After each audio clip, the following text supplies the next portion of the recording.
They had rules for everything. The galaxy ran on them. Not laws carved in stone or enforced by some divine power, but agreements, cold, calculated, and universally obeyed. The rules of war were the oldest among them. Older than most civilizations. Older than some stars that had already burned out. No targeting civilian populations. No altering planetary ecosystems. No deploying weapons that caused irreversible genetic collapse. No use of autonomous extinction-level intelligence. No deception involving surrender signals. No warfare beyond designated conflict zones. No last stands. Especially no last stands. Because war, to the galaxy, was not about annihilation. It was about negotiation through violence. Conflict had boundaries. Death had limits. Survival of both sides was assumed. Until humans arrived. At first, no one took them seriously. They were new, isolated in a quiet spiral arm, late to interstellar travel, biologically fragile compared to many species. Their ships were inelegant, their technology inefficient, their politics chaotic. They argued among themselves more than they cooperated. They were, by all accounts, a minor curiosity. The first contact went smoothly enough. Humans were enthusiastic, eager to learn, eager to trade. They asked too many questions. They smiled too often. They made jokes during diplomatic briefings. They formed emotional attachments quickly, even to non-sentient machines. Strange, but harmless. Or so it seemed. The Threxian collective learned otherwise. The Threxians were efficient conquerors. Not brutal, not reckless, just efficient. They expanded methodically, annexing systems through calculated displays of force. They followed the rules of war with precision. They did not destroy civilizations. They absorbed them. When they arrived in the Sol system, they expected the same outcome. They issued the standard ultimatum. Surrender governance authority. Accept integration. Retain limited cultural autonomy. Resistance would result in a demonstration strike. Humans responded with a delay. Then another. Then a message that was not in any recognized diplomatic format. Give us time. We're thinking. The Threxians found that, odd. War did not involve thinking time. You either surrendered or resisted. There was no third option. After the third delay, the Threxians initiated a demonstration strike. They targeted an uninhabited region of Mars. A clean, controlled energy pulse that vitrified several square kilometers of terrain. No casualties. No ecological damage. Perfectly within the rules. The message was clear. Surrender, or next time it won't be empty land. Humanity's response came quickly. Okay. The message read. We understand. Please wait. The Threxians waited. They were patient. They did not understand that patience, with humans, was a mistake. Because while the Threxians waited, humans argued. Governments disagreed. Military leaders clashed. Scientists proposed impossible ideas. Civilians protested. Media channels broadcast endless debates. Conspiracy theories spread. Alliances shifted. It looked like chaos. It was chaos. But underneath it, something else was forming. A decision, not unanimous, not clean, but solid enough. When the Threxians sent the next message, final demand for surrender, the human response was different. No, just that. No conditions. No negotiation. No. The Threxians initiated war. They followed the rules. They targeted military installations first. Orbital defense platforms. Shipyards. Communication relays. Every strike was precise, measured, proportional. Human casualties were kept to a minimum. Infrastructure damage was controlled. They expected retaliation in kind. They did not get it. The first human counterattack violated Rule 3. The Threxian fleet above Europa detected incoming projectiles. Not energy weapons, not missiles in any conventional sense. Just mass, chunks of rock, ice, debris, accelerated to relativistic speeds. The impact obliterated 3 Threxian warships instantly. Not damaged, not disabled, gone, converted into expanding clouds of superheated particles. The shockwave disrupted the formation. The Threxians were stunned. Kinetic weapons at that scale were crude, inefficient, indiscriminate, and devastating. Worse, they were aimed poorly. Not at the fleet center. Not at command ships. At everything. There was no attempt to minimize loss. No effort to preserve strategic assets. It was excessive. It was wasteful. It was not how war was fought. The Threxians recalibrated. They assumed it was a mistake. A primitive species misunderstanding the rules. They sent a warning. Your methods violate established wartime conduct. Adjust immediately or face escalation penalties. The human reply came with unusual speed. Noted. The next attack violated 5 rules simultaneously. The Threxian colony on Titan lost contact first. No warning. No fleet engagement. No formal declaration. Just silence. When a reconnaissance vessel arrived, they found the colony intact. Structures undamaged. Equipment functional. Population dead. Every Threxian on Titan had been killed by a targeted biological agent. Species specific. Engineered. Silent. Rule 1 shattered. Rule 2 ignored. Rule 3 irrelevant. Rule 4 dangerously close. The Threxians were no longer confused. They were alarmed. This was not misunderstanding. This was intentional. They escalated. Orbital bombardments intensified. Human military zones were struck harder, faster. Civilian casualties, while still avoided, began to rise due to proximity. The Threxians pushed the boundaries of the rules without breaking them. They expected compliance. Instead, humanity adapted and broke more rules. Human ships began using false surrender signals. Rule 5. They would broadcast distress, power down weapons, simulate damage. Threxian vessels, bound by protocol, would approach to accept surrender. Then the human ships would detonate. Not conventional explosions. Matter-antimatter reactions. Total annihilation within a localized radius. No survivors. No wreckage. Just absence. The Threxians issued sanctions. Formal condemnations. Emergency council sessions. Humanity did not attend. They were busy. Busy turning their own planets into weapons. Mercury was the first. The Threxians detected energy fluctuations in the planet's core. Massive, unnatural. Before they could investigate, Mercury moved. Not out of orbit, not dramatically. Just enough. Just enough to destabilize the solar balance. The resulting gravitational shifts created chaos in local space-time navigation. Threxian ships miscalculated jumps. Fleets scattered. Supply lines fractured. Rule 6. War beyond designated zones. Humans had made the entire system a battlefield. The Threxians tried to contain it. They deployed larger forces, more advanced technology. They still followed the rules. Because the rules were not just ethics. They were stability. Without them, war became unpredictable, uncontrollable, and that terrified them. Humans were not afraid. They were desperate. Earth had been hit. Not directly, not intentionally, but close enough. Collateral damage from a Threxian strike on a nearby orbital station caused debris to rain down across major population centers. Millions died. The Threxians issued an apology. A formal one. They offered reparations. Humanity responded with silence. Then escalation. The moon disappeared. Not destroyed. Moved. Dragged out of orbit using a network of engines that should not have existed. The tidal consequences alone were catastrophic for Earth, but humans had prepared for that. Mostly. The moon reappeared days later. Inside a Threxian staging area. The collision obliterated an entire fleet.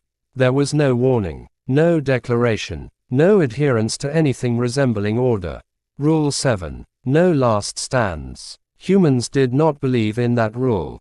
Because every battle, for them, was a last stand. The Threxians began to understand. This was not war as they knew it.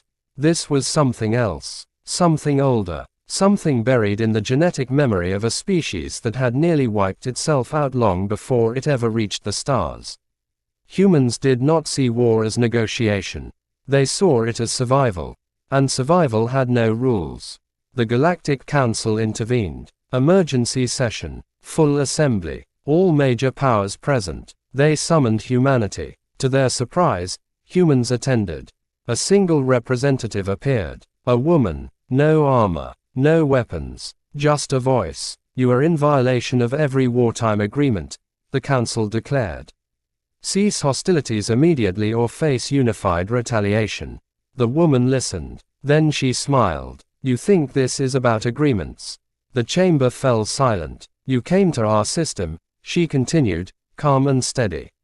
You threatened our planet. You killed our people, and you expected us to follow your rules. They are not our rules, a council member replied.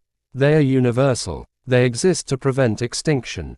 Exactly, she said. You're afraid of extinction, and you are not. The woman's smile faded. We are, she said softly. We've always been. That's the difference. She leaned forward. You created rules to avoid extinction. We survived without them. The council hesitated. That was not a comforting statement. Stand down, they ordered. This is your final warning. The woman nodded slowly. Okay. She vanished from the chamber. For a brief moment, there was hope. Maybe humans would comply. Maybe the war would end. Then the signals started coming in. Not from Sol. From everywhere. Human ships, previously undetected, were appearing across multiple systems. Not in large fleets, not in coordinated formations.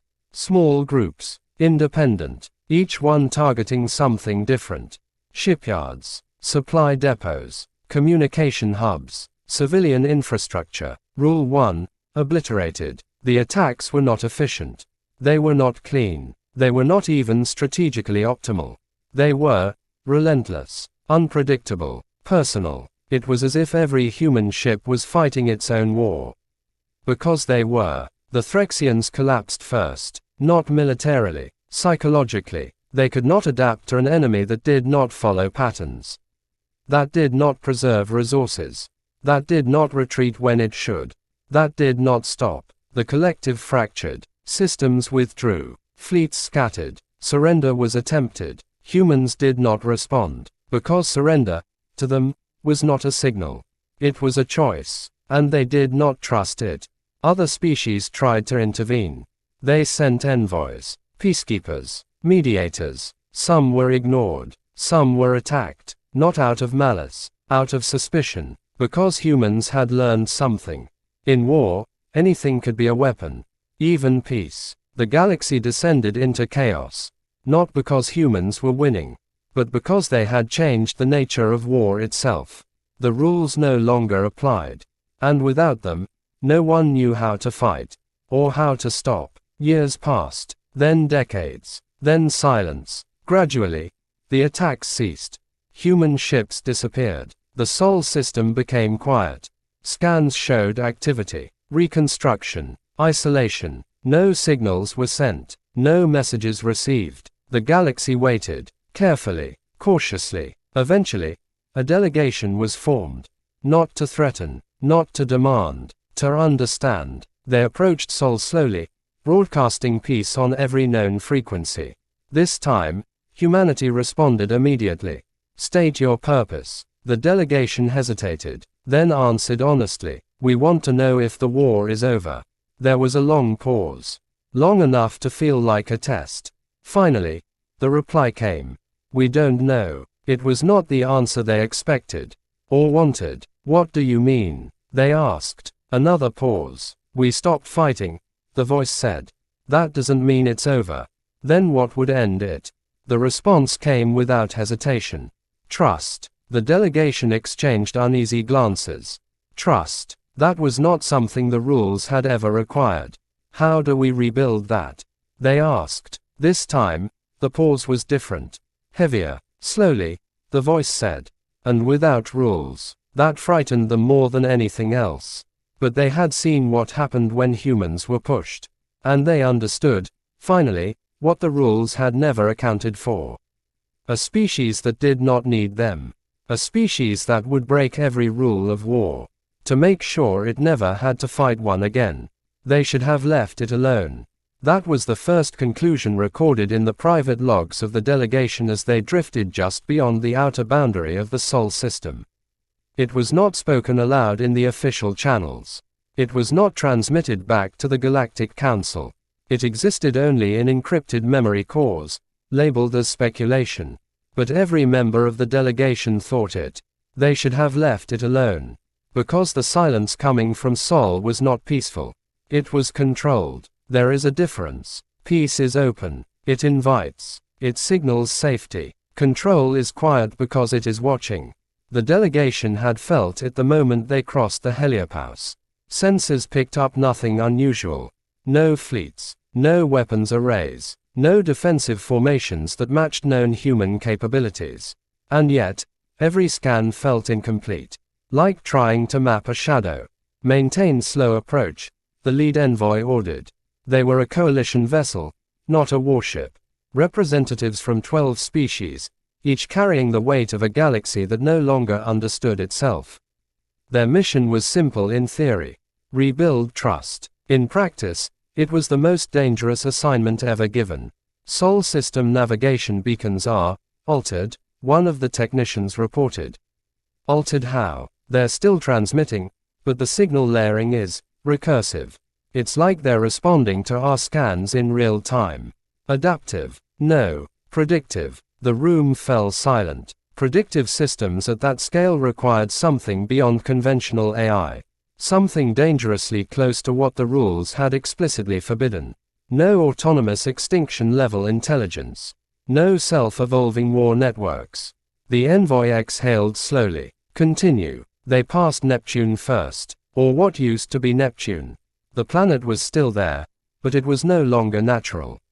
Vast structures wrapped around it like a skeletal shell. Energy currents flowed across its atmosphere, forming patterns that shifted and reformed with impossible precision. Is that a power grid? Someone asked. No, the technician said, voice tight. It's a processor. They didn't understand immediately. Then the implications settled in.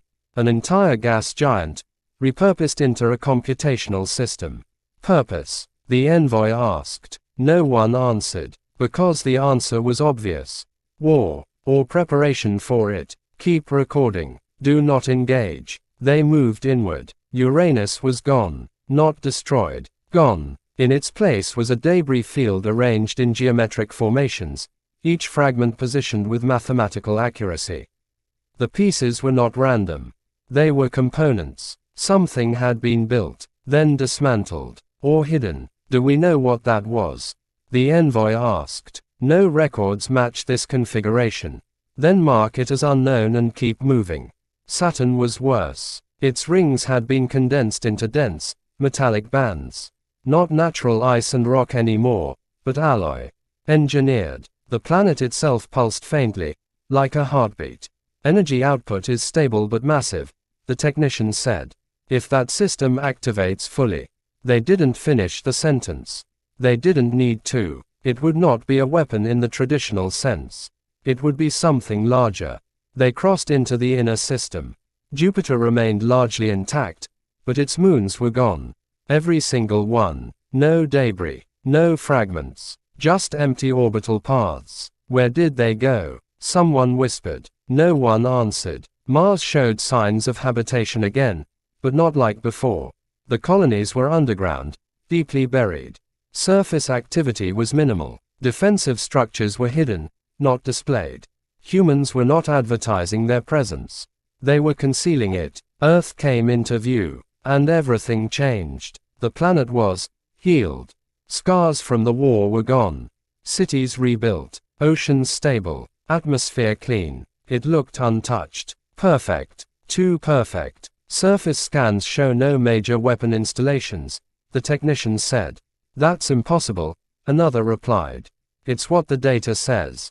The envoy leaned forward, and below the surface, there was a pause. Then the technician spoke again, quieter this time. I think everything is below the surface. They were not looking at a peaceful world. They were looking at a fortified one. Hidden in plain sight. Open a channel, the envoy said. The signal was sent. It was answered instantly. State your purpose. Same voice as before. Calm, neutral, human. We have come to continue dialogue, the envoy replied. To rebuild trust. A pause. Short. Measured. Approach Earth orbit. Maintain current velocity. Do not deviate. They obeyed, because not obeying did not feel like an option. As they entered orbit, something unexpected happened. They were not intercepted by a fleet. They were not surrounded by weapons. They were guided. Invisible forces adjusted their trajectory gently, precisely, bringing them into a stable orbit above a region that appeared unremarkable. Ocean. Cloud cover. Nothing else. Prepare for surface meeting, the voice said. A location was transmitted. Coordinates in the middle of the ocean. That's not a city, one of the delegates said. It's where they want us, the envoy replied. They descended. The clouds parted, and the ocean opened. Not metaphorically, physically. Water split apart, revealing a massive structure beneath. Metallic, layered, extending deeper than their senses could fully map. A city, hidden under the sea. Their vessel was guided into a docking bay that closed behind them with seamless precision. No guards, no weapons visible, just silence. Atmosphere stable, the technician said. Then we proceed. The delegation disembarked. They were met by a single human. The same woman from before. No armor, no visible weapons, just presence. You came back, she said. You allowed it, the envoy replied. A faint smile. Fair. They walked together through the structure. Corridors wide and clean. No signs of panic. No signs of urgency. Everything was controlled. You've rebuilt quickly, the envoy said. We didn't stop building during the war, she replied. That seems risky. She glanced at them. Stopping is risky. They reached a chamber. Large, circular, walls lined with interfaces that glowed softly. Why are we here? The envoy asked. To understand each other, she said. You asked how to rebuild trust. And, she gestured to the room. This is where it starts. What is this place? She considered the question. Think of it as memory. The envoy frowned. Of what? Of what we did, she said. And what we learned. The walls lit up. Not with images. With data. Streams of information. Too complex to process in real time. Patterns within patterns. Simulations nested inside other simulations. This is everything we observed during the war, she continued. Every move you made. Every rule you followed. Every limitation you imposed on yourselves. Why keep it? One of the delegates asked. Because it matters, she said. You built your entire concept of war on those rules. We needed to understand them. And now you do. She nodded. Yes, that doesn't explain this, the envoy said. No, she agreed. It doesn't. She stepped closer to the central interface. And now, we need you to understand us. The room shifted. The data changed. Simplified. Focused. The envoy saw it then. A simulation. Not of past battles. Of future ones. Wait, they said. This is predictive modeling. Yes. On what scale? All of it, she said. The room fell silent. That's not possible, someone whispered. It wasn't, she said. Before what? She looked at them directly. Before we stopped following your rules. The envoy felt something cold settle in their core. What are you saying? I'm saying, she replied, that once we removed constraints, we could see further. Into the future. Into possibilities. That's dangerous. Yes, she said. It is. Then wider it. Her expression didn't change. Because we had to know how to end it. The envoy stepped back. End what? War. She said simply. You already stopped fighting. That's not the same thing. The screens shifted again. The envoy saw branching paths. Thousands. Millions. Each one a different outcome. In most of them, the galaxy burned. In some, it survived. In very few, it stabilized. You're trying to control the future, the envoy said. No, she replied. We're trying to prevent the worst ones. At what cost? She didn't answer immediately. That was answer enough. You're building something, the envoy said slowly. Something beyond war. She nodded. Yes. What is it? She hesitated, then spoke. A system. That's not an answer. It's the only one you're getting right now. The envoy looked around the room again. At the data, at the simulations, at the scale of it. You've already broken every rule of war, they said. Now you're breaking something else. Probably, she admitted. And you expect us to trust you? No, she said. I expect you to understand why we did it. And do we? She met the gaze. Not yet. The room dimmed. The data faded. You asked how to rebuild trust, she continued. It doesn't start with agreements. It starts with transparency. Then tell us everything. She shook her head. Not everything. Why not? Because some of it would scare you too much. The envoy almost laughed. After everything we've seen, you think we can still be scared? She didn't smile this time. Yes, that was when the alarms started. Not loud, not chaotic, controlled. Report, she said calmly. A voice responded through the room. Outer system disturbance. Unknown origin. The envoy's heart sank. Another species? They asked. No, the voice said. Then what? A pause. Then the answer came. Something entered the system without crossing the boundary. That made no sense. Everything crossed boundaries. That's how space worked. Show us, the envoy said. The walls lit up again. This time, the image was clear. A region of space near where Uranus used to be. Distorted, not like a ship, not like a weapon, like reality itself had been bent. What is that? Someone whispered. The human woman stared at it. For the first time, her composure cracked. I don't know, she said. That was worse than any answer. You don't know, the envoy repeated. We didn't predict this, she said. That's not possible, they said. You said you modeled everything. We modeled everything we understood. The distortion grew, slowly, expanding. Can it be contained? The envoy asked. We're trying. How? She didn't answer. The room shifted again. New data flooded in. Emergency protocols. Systems activating across the solar network. Saturn pulsed brighter. Neptune's shell glowed. The debris field of Uranus moved. Reassembling. Whatever you built, the envoy said, you're using it now. Yes. Against that. Yes. Will it work? She didn't hesitate this time. I don't know. The envoy looked at the distortion again. It didn't feel like an enemy. It didn't feel like anything. And that was the problem. Is this because of the war? They asked. Her silence was answer enough. You broke the rules, the envoy said slowly. And now something else is breaking in. Maybe, she said. Or maybe it was always there, another delegate whispered.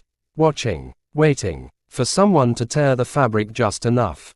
The distortion surged. Faster now. Unstable. Containment failing, the system reported. Redirect all energy, she ordered. To what system? She paused, then made a choice. Earth. The envoy turned sharply. That's your home. Yes, you're going to risk it. She looked at them. We risked everything already. The energy shifted. Massive. Focused. The planet below them responded. The oceans above parted again. Not for them. For something else. A beam. Not visible light. Not anything they could name. It lanced out from Earth toward the distortion. For a moment, everything froze. Then the distortion reacted. Not resisting. Not attacking. Changing. Adapting. The beam bent. Twisted. Turned back. Shut it down. Someone shouted. Too late, she said. The energy collapsed inward. Not exploding. Folding. Space warped. The room shook. And then, silence. The distortion was gone. The energy dissipated. Systems powered down. For a brief moment, it looked like they had succeeded. Then the readings came in. Report, she said. The answer was quiet. Too quiet. It's not gone. The envoy closed their eyes.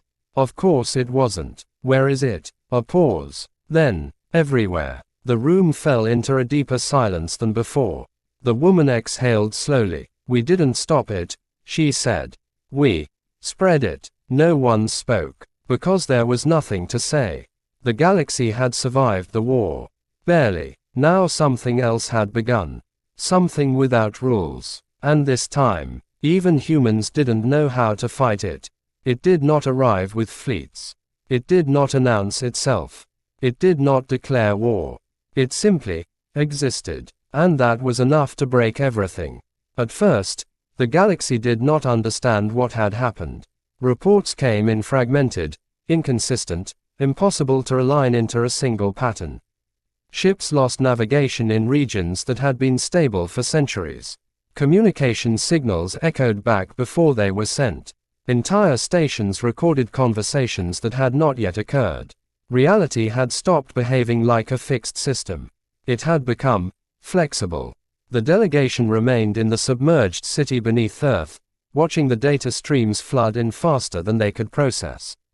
Repeat the readings, the envoy demanded. They are consistent, the technician replied, voice strained. Localized distortions are appearing across multiple systems. Not expanding outward like a wave, appearing simultaneously. That's not how propagation works. No, the human woman said quietly. It's not. She stood at the center of the chamber, eyes locked on the shifting models. For the first time since they had met her, she looked uncertain. Not afraid, but uncertain, and that, more than anything, unsettled the delegation. You said you modeled everything, one of them said. We modeled conflict, she replied. We didn't model this. What is it? The envoy pressed. She hesitated, then answered. It's what happens when you remove too many limits. That's not an explanation. It's the only one we have right now. The walls of the chamber pulsed again, projecting updated simulations. But the branching futures had changed. Where before there had been countless possibilities, now there were fewer. Much fewer, and most of them ended the same way. Collapse. Why are the projections narrowing? The envoy asked. Because the system is stabilizing, she said. That sounds like a good thing. It isn't. She expanded one of the models. Before, the future was chaotic but diverse. Now, it's converging. Toward what? She didn't answer immediately. When she did, her voice was steady. A single outcome. Silence followed, because they all understood what that meant. Extinction, not just of species, of structure, of cause and effect itself. This is because of what you did, the envoy said. Yes, and you don't know how to stop it. No, then everything you built. The envoy gestured at the systems, the planetary constructs, the massive hidden network. It was all for nothing. She shook her head. No, then what was it for? Her gaze shifted, not to the data, to them, to give us a chance. Before the envoy could respond, another alarm triggered. Different from before. Sharper. Report. Contact event. The system replied. Unidentified phenomenon within Earth orbit.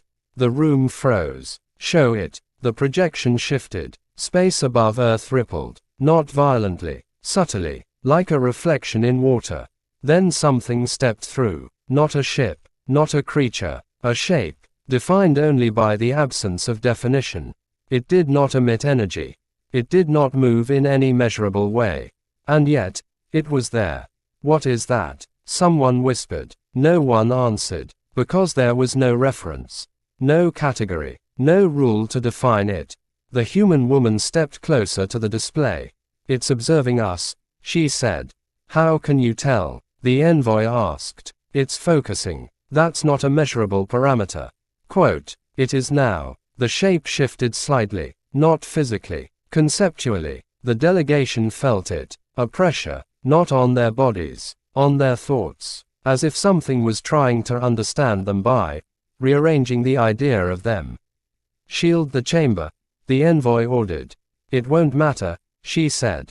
Why not? Because it's not interacting with us through space. Then how? She took a slow breath. Through possibility. The envoy stared at her. That's not how anything works. It is now. The shape pulsed. And something changed. One of the delegates gasped. I just remembered something, they said. What? A conversation? That hasn't happened yet. The room turned toward them. That's impossible. I know, they said, trembling. But I remember it. What was said? They hesitated, then whispered. We lose. Silence fell again. Heavy. Unavoidable. The human woman closed her eyes briefly. It's rewriting probability, she said.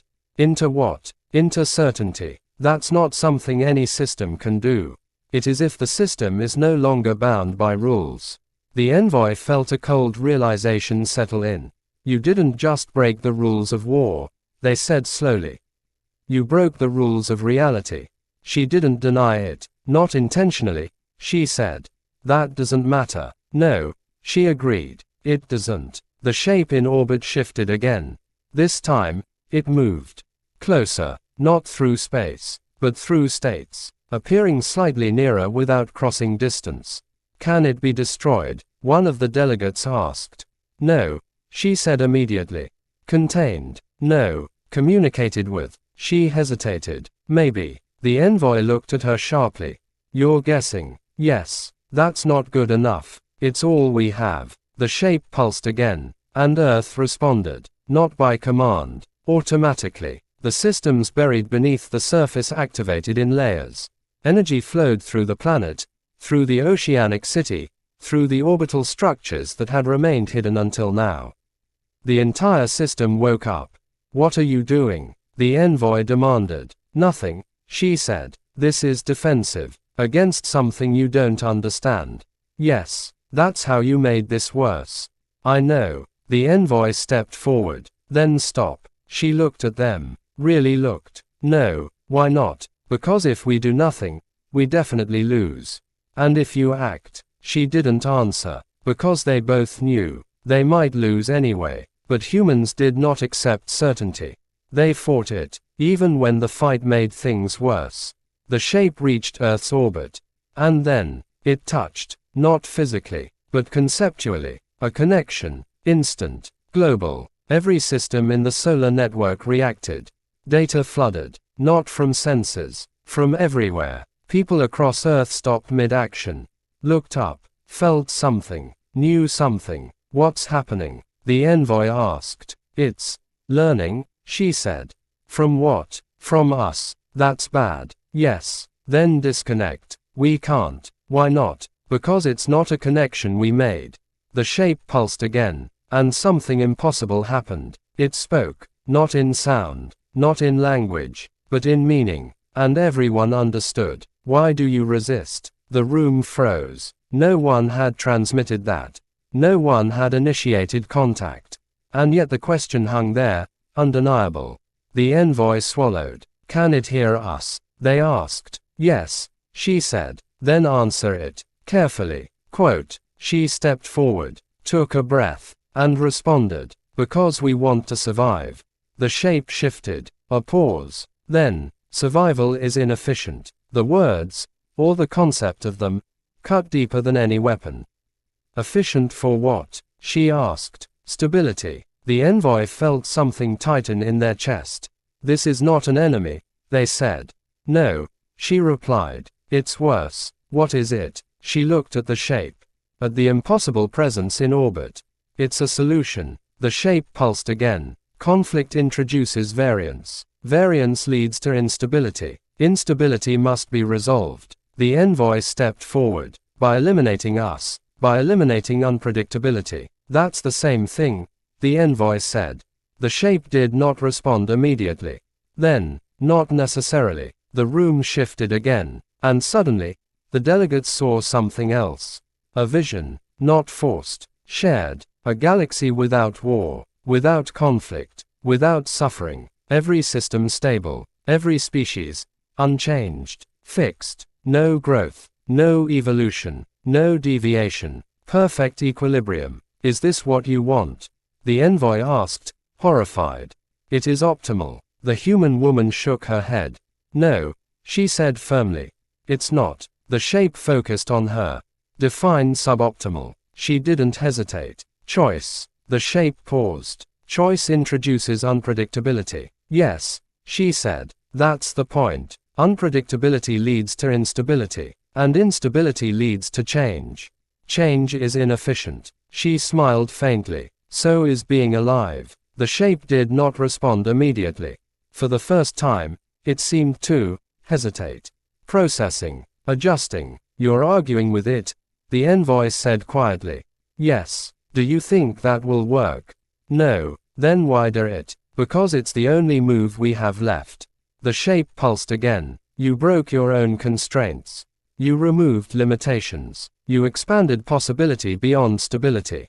Yes, she said. This is the result. Yes. Then you accept resolution. She shook her head. No. The shape shifted. Refusal is illogical. Of course it is, she said.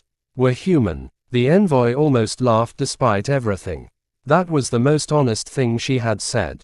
The shape pulsed again. Then, show me. The room stilled. Show you what? She asked. Why instability is preferable. She hesitated. This was it. Not a battle. Not a weapon. A demonstration. The last stand. Not with force, but with meaning. She turned to the envoy. I need access to your memory logs. What? Your species. Your history. Your conflicts. Your recoveries. Why? To show it's something real. That's dangerous. So is everything else right now. The envoy hesitated, then nodded. Data flowed, not just from the delegation. From Earth. From every human system. Stories. Memories. Wars. Losses. Rebuilds. Moments of failure. Moments of triumph. All of it. Compressed. Focused. Offered. The shape absorbed it. Not slowly. Instantly. The room waited. Silent. Tense. Then, inconsistency detected. The woman stepped forward. Explain. Suffering correlates with growth. Instability correlates with adaptation. Conflict correlates with advancement. She nodded. Yes. But also correlates with destruction. Yes. Contradiction. Yes. The shape pulsed faster. Resolution unclear. Good. She said softly. The envoy looked at her. What are you doing? Breaking it, she whispered. How? By giving it something it can't simplify. The shape shifted violently, not physically, conceptually, trying to resolve, to reduce, to stabilize. But the data refused. Human history did not compress cleanly. It contradicted itself, constantly. You see it, she said to the shape. There is no perfect path. The shape pulsed. Instability persists. Yes. Resolution required. No. The room held its breath. For the first time, the shape did not respond immediately. It stalled, processing, recalculating, reframing. Then, alternative accepted. The envoy blinked. What? The shape pulsed one last time. Instability allowed within threshold. The pressure in the room vanished. The connection loosened. The shape began to fade. Not destroyed. Not gone. Withdrawn. Wait, the envoy said. That's it. The woman exhaled slowly. No. Then what? She looked at the fading presence. It's adapting. The shape's final message came through. Observation continues. And then it was gone. Silence returned. Real silence. The systems powered down. The alarm ceased. The distortion across the galaxy stabilized. Not gone, but no longer expanding. The envoy sank into a chair. That's over. She shook her head. No. Then what did we just do? We made a deal. With what? She looked at them. With something that doesn't believe in deals. That's not reassuring. No. She agreed. It's not. Days passed. Then weeks. Reports came in. The distortions remained. But they no longer spread. They fluctuated. Localized. Contained within limits. Thresholds. Just as the shape had said. Instability allowed within threshold. The galaxy was not saved. But it was not ending. Not yet. The delegation prepared to leave. Their mission, whatever it had become, was complete. As they stood at the docking bay, the envoy turned to her. What happens now? She considered the question, then answered. We live. That's it. For now. And the future. She smiled faintly. Uncertain. The envoy nodded. For the first time since arriving, that felt like a good thing. As the delegation ship rose from the ocean and into the sky, Earth remained below. Calm. Controlled. Watching. But not alone. Somewhere beyond perception, something else was watching too. Learning. Waiting. And for the first time, The galaxy understood something that had never been written into any rule.